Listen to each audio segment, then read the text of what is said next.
जम्मू कश्मीर से धारा 370 और 35 से हटने का 1 वर्ष पूरा होने पर भारतीय जनता पार्टी की तरफ से मीरा साहिब और आरएसपुरा क्षेत्र में जगह जगह पर तिरंगे फहराए गए और इन धाराओं को समाप्त करने के लिए संघर्ष करने वाले लोगों को भी पार्टी की तरफ से सम्मानित किया गया। आरएसपुरा से सोहन चौधरी की रिपोर्ट। आज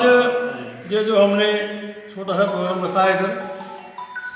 इसका मकसद हम जम्मू कश्मीर के सब लोग जानते हैं, जैसा कि हमारा देश 15 अगस्त 1947 को आज़ाद हुआ, लेकिन हमारा जम्मू कश्मीर वो पूर्ण तौर पर आज़ाद नहीं हुआ।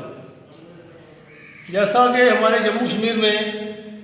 धारा 370 35A के तहत हम लोग अंधेरे में थे,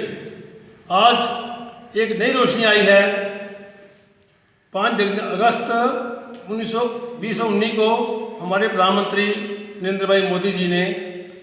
ये जम्मू कश्मीर की जो गुलामी की दौर थी वो काट दी। आज उसकी सालगिरह हम मना रहे हैं। जो हम हमारे जम्मू कश्मीर के लोग जिस बंधन से मुक्त हुए हैं, आज लोगों में बहुत उत्साह है, लोग आज़ादी से सांस ले रहे हैं। हम इसके प्रधानमंत्री नरेंद्र मोदी जी के सराहनीय कदम को बहुत आभारी हैं। साथ ही आज जो 70 साल से अटका हुआ मसला था हमारे राम मंदिर का, वो भी आज ही के दिन हमारे प्रधानमंत्री नरेंद्र भाई मोदी जी भी भूमि पूजन करके उसका शिलान्यास भी भाई रखे। आज 5 अगस्त के उपलक्ष्य में सारे देशवासियों को और ख़ास करके जम्मू कश्मीर लोगों को मुबारकबाद देता हूँ। भारतीय जनता पार्टी के 2 ही मुद्दे रहे हैं मेन, 370 और राम मंदिर। दोस्तों, आज बड़ी शुभ घड़ी है। पिछले साल आज ही के दिन मोदी सरकार ने 370 का अंत किया था और आज भगवान राम जी का भव्य मंदिर का निर्माण भी आज हो रहा है। मैं इस उपलक्ष्य में पूरे भारतवासियों को और ख़ास करके जम्मू कश्मीर लोगों को बहुत बहुत बधाई देता हूं और आशा करता हूं कि इस युग में जो राम युग आ रहा है उसमें सब फूले फलें, सबके भविष्य उज्जवल हो और आने वाले दिन भारत के लिए एक विश्व भारत बनने की जो 21वीं सदी भारत की है, मैं आशा करता हूं कि भारत विश्व। बीडीसी के चेयरमैन इस ब्लॉक के दिलीप जी, हमारी बहन प्रदेश की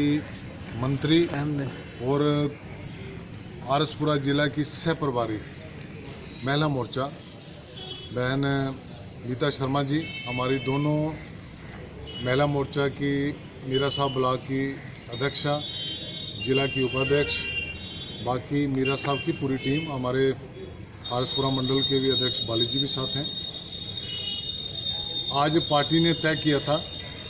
कि भाई कोविड के चलते, कोरोना वायरस के कारण हमने गैदरिंग नहीं करनी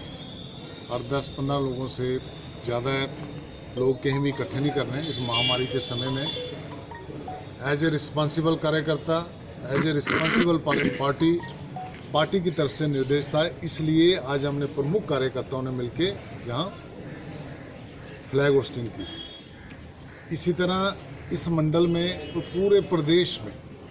जगह जगह पे 10, 12, 15 कार्यकर्ता इकट्ठे होकर राष्ट्रीय ध्वज को फहरा रहे हैं। हम सब जानते हैं कि 5 अगस्त 2019 को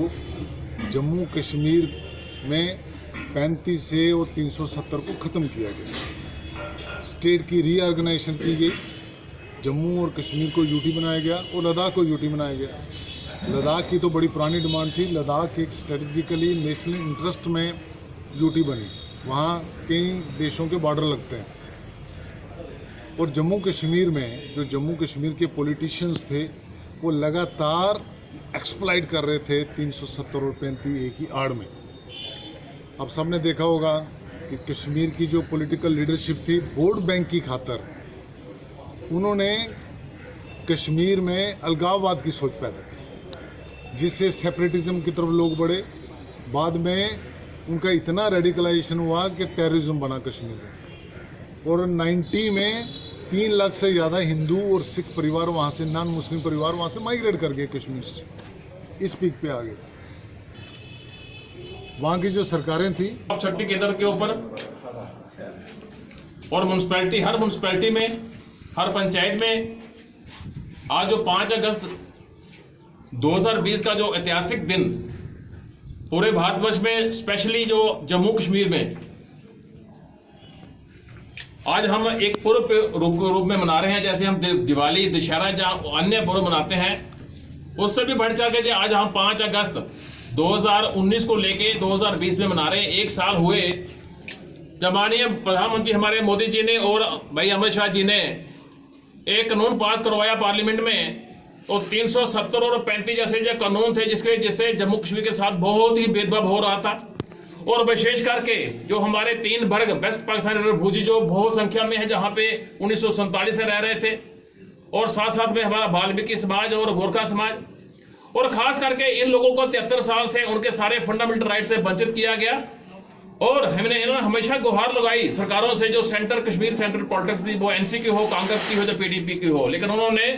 इनकी कोई बात ना सुनते हुए 73 साल इनको उतना परेशान किया, इनके साथ अन्याय, घोर पाप किया। माननीय मोदी जी और हमारा एक नारा था 1973 से लेकर 53 से लेकर, जहां भी भारतीय जनता पार्टी पावर में आएगी और सबसे पहले ये जो कानून खत्म किए जाएंगे, और जहां से जो इन्होंने अपने विशेष अधिकार लिए हुए उसको खत्म करके जो भारत का जो संविधान उसको लागू किया जाएगा। इसकी उपलक्ष्य में 5 अगस्त 2019 को माननीय मोदी जी की नेतृत्व में ये बिल पास हुआ, और सभी काले कानून यहाँ पे खत्म हो गए, स्टेट का जो संविधान खत्म हुआ, और सारे जो भारत के कानून थे जो पार्लियामेंट में पास हुए 120 के लगभग कानून ऐसे थे जो जहां पे लागू नहीं थे।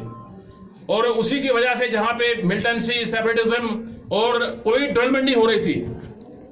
क्योंकि जहां पे किसी को लैंड नहीं प्रोवाइड करवानी जानी तो कौन आएगा जहां पे अपना पैसा लगाने के लिए। उसी की वजह से जो युवा था जो फ्रस्ट्रेट होकर उन्होंने गन कल्चर अडॉप्ट किया और कश्मीर में मिलिटेंसी फैलाई गई। एक बहुत बड़ी साजिश थी जिसको 5 अगस्त 2019 को पार्लियामेंट में एक बिल पास होकर के इसको खत्म किया गया, और आज सभी को विशेष रूप से सभी को मानवीय अधिकार देकर हमारे माननीय भारतीय जनता पार्टी के नेतृत्व में हमारे माननीय मोदी जी ने ये बिल पास करवा के सभी को मानवीय अधिकार देके 73 साल से जो पीड़ा थी इसको खत्म किया। आज हम भारतीय जनता पार्टी जिला आरएसपुरा में घर घर में जाके झंडा भी फहरा रहे हैं। आज जहां हम खड़े हैं ये हमारे बहुत ही एक सत्कार जो शिवदेव सिंह जी हुआ करते थे, जो अपने आज 5 अगस्त जैसे सब जानते हैं कि 5 अगस्त 2019 को जो 370-35 की दफ़ा को तोड़ा गया, और आज 1 साल पूरा होने पर पूरे देश में, पूरे विश्व में और ख़ासकर जम्मू कश्मीर में लोग उल्लास में हैं, खुशियां मना रहे हैं, लड्डू बांट रहे हैं, और घर घर में जो है तिरंगा झंडा फहराया जा रहा है। और 370-35 पर जो भी जो कानून तोड़कर जो फ़ायदे लोगों को हुए उस पर चर्चा की जा रही है, लोगों को बताया जा रहा है। और आपके माध्यम से मैं ये संदेश सभी लोगों को देना चाहता हूँ कि मोदी जी ने जो इतना बड़ा ऐतिहासिक फ़ैसला किया है, सारा भारत उसका स्वागत करता है, और ख़ासकर जम्मू कश्मीर के लोग बहुत ही उनके धन्यवादी हैं, आभारी हैं कि उन्होंने जम्मू कश्मीर को भारत का जो अभिन्न हिस्सा बनाया है, लोगों के अधिकार को दिया है, और ख़ासकर वेस्ट पाकिस्तानी रिफ्यूजी जो 70 साल से अधिकारों से वंचित थे उनको अधिकार देकर बहुत बड़ा जो उनका सम्मान किया है। मैं भारतीय जनता पार्टी का, खासकर मोदी जी का और अमित शाह जी का जो गृह मंत्री हैं उनका आभार व्यक्त करता हूं, धन्यवाद देता हूं, और सभी लोगों को, पूरे देश के, पूरे दुनिया के लोगों को बधाई देता हूं आज के दिन पर, और सभी लोगों को संदेश देता हूं कि आज के दिन पर सभी लोग अपने चौक पर, चौराहों पर और घरों पर तिरंगा झंडा फहराएं और खुशी मनाएं। दूसरा, आज बहुत बड़ा ऐतिहासिक जो एक और काम होने जा रहा है, हमारे 500 साल से जो राम मंदिर का मुद्दा लटका हुआ था, आज वो पूरा हुआ, आज उसका भूमि पूजन है, और उस राम मंदिर के शिलान्यास पर भी सभी लोगों को ये मेरा संदेश है कि आज घर पर दिए और दीपक जलाकर खुशियां मनाएं। एक जो राम मंदिर बनने पर, जैसे अयोध्या जी में 14 साल का वनवास काट कर राम जी आए थे तो दिवाली का त्यौहार मनाया जाता है, तो आज शिलान्यास पर 500 साल बाद जो फैसला हुआ है उस पर भी दीपावली की तरह दीप महोत्सव करके घर घरों में दीप जलाकर खुशियाँ मनाई जाएंगी।